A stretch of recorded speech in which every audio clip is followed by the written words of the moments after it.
നമസ്കാരം. ഉത്തർപ്രദേശിലെ ലഖ്നൌവിൽ ഭാര്യ സഹോദരന്റെ മകളെ കൊലപ്പെടുത്തിയ കേസിലെ പ്രതിയെ പോലീസ് പിടികൂടി. ഉത്തർപ്രദേശിലെ ഹർദോയ് ജില്ലയിലാണ് അമ്മാവൻ തന്റെ ഭാര്യയുടെ സഹോദരന്റെ 22-കാരിയായ മകൾ മാൻസി പാണ്ഡെയെ കൊലപ്പെടുത്തിയത്. സംഭവത്തിൽ മണികാന്ത് ദ്വിവേദി എന്നയാളെയാണ് പോലീസ് അറസ്റ്റ് ചെയ്തത്.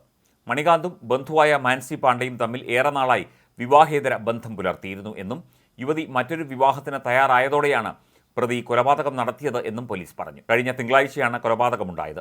രക്ഷാബന്ധൻ ആഘോഷത്തിന്റെ ഭാഗമായി മാൻസി അമ്മായിയുടെ വീട്ടിൽ എത്തിയിരുന്നു. പിതാവ് രാംസാഗർ പാണ്ഡെയാണ് സഹോദരിയുടെ വീട്ടിൽ കൊണ്ടുചെന്നാക്കിയത്. പിന്നീട് മണികാന്ത് പാണ്ഡെയെ ഫോണിൽ വിളിച്ച് മാൻസിയെ കാണാനില്ലെന്നും അവൾ ഒളിച്ചോടിയെന്നും പറഞ്ഞു. എന്നാൽ സംശയത്തെ തുടർന്ന് രാംസാഗർ പാണ്ഡെ പോലീസിൽ പരാതി നൽകി. തുടർന്ന് നടത്തിയ അന്വേഷണത്തിലാണ് കൊലപാതക വിവരം പുറത്തറിഞ്ഞത്. മണികാന്തിനെ പോലീസ് കസ്റ്റഡിയിലെടുത്ത് ചോദ്യം ചെയ്തപ്പോൾ മാൻസിയുമായി 2 വർഷം ബന്ധമുണ്ടായിരുന്നതായി അയാൾ സമ്മതിച്ചു.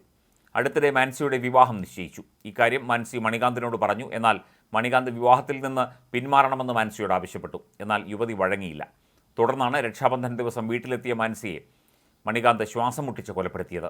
പിന്നീട് മൃതദേഹം നിർമ്മാണം നടക്കുന്ന കെട്ടിടത്തിൽ ഉപേക്ഷിച്ചു. മാൻസിയുടെ മൊബൈൽ ഫോൺ ഒരു ബസ്സിനുള്ളിൽ ഒളിപ്പിക്കുകയും ചെയ്ത് പോലീസ് അന്വേഷണം വഴിതെറ്റിക്കാനും നോക്കി. യുവതിയുടെ മൃതദേഹം പോസ്റ്റ്മോർട്ടത്തിനായി ആശുപത്രിയിലേക്ക് മാറ്റിയിട്ടുണ്ട്.